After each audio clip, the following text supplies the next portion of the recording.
ये आकाशवाणी गोरखपुर है। अब आप सोने निगम से क्षेत्रीय समाचार सुनिए।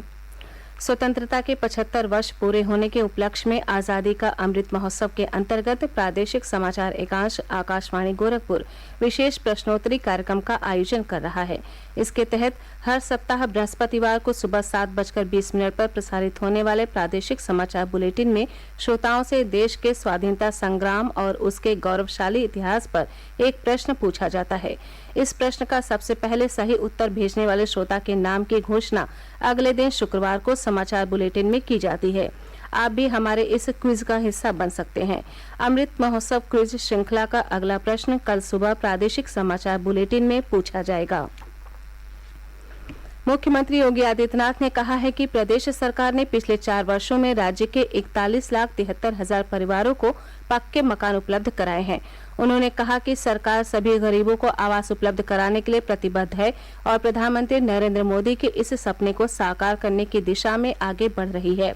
मुख्यमंत्री आज लखनऊ से वर्चुअल माध्यम से प्रधानमंत्री आवास योजना ग्रामीण और मुख्यमंत्री आवास योजना ग्रामीण के लाभार्थियों को उनके आवासों की चाबी भेंट करने के बाद उनसे बातचीत कर रहे थे।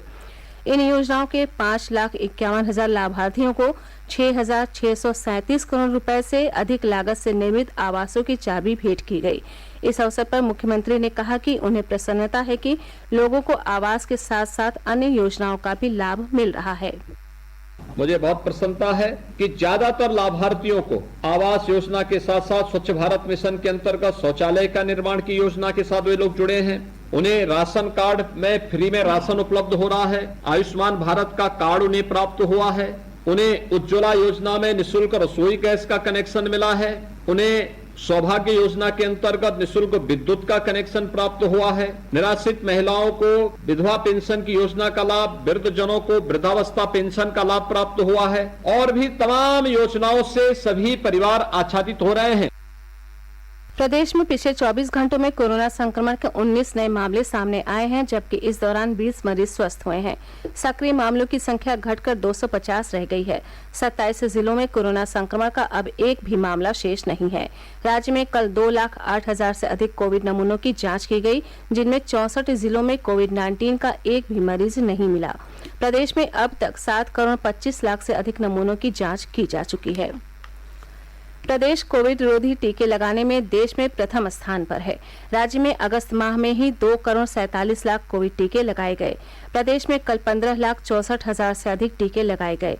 अब तक 7 करोड़ 31 लाख से अधिक टीके लगाए जा चुके हैं।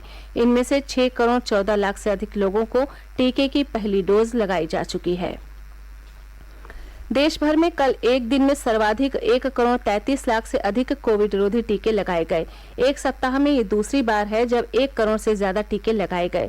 स्वास्थ्य और परिवार कल्याण मंत्रालय ने बताया है कि देश में अब तक 65 करोड़ 41 लाख से अधिक टीके लगाए गए हैं। सूचना और प्रसारण मंत्री अनुराग ठाकुर ने कोविड के रिकॉर्ड टीके लगाने की सराहना की है। ट्वीट संदेश में श्री ठाकुर ने कहा कि दैनिक आधार पर टीकाकरण कराने वालों की संख्या कई देशों की जनसंख्या की दुगुनी और तिगुनी है। आज़ादी का अमृत महोत्सव की श्रृंखला में केंद्रीय महिला और बाल विकास मंत्रालय ने सितंबर महीने के दौरान देश में पोषण माह मनाने का फैसला किया है। त्वरित और गहन पहुंच सुनिश्चित करने के लिए समग्र पोषण कार्यक्रम में सुधार की दिशा में पूरे महीने को साप्ताहिक विषयों में बांटा गया है। मंत्रालय ने राज्यों और केंद्र शासित प्रदेशों के साथ मिलकर सितंबर माह में कई गतिविधियां संचालित करने की योजना बनाई है। पोषण माह के दौरान चलने वाली गतिविधियों में पोषण वाटिका के लिए पौधरोपण अभियान के केंद्र में होगा। इसके तहत आंगनबाड़ी, स्कूल परिसर, ग्राम पंचायत और अन्य स्थानों पर पौधे लगाए जाएंगे।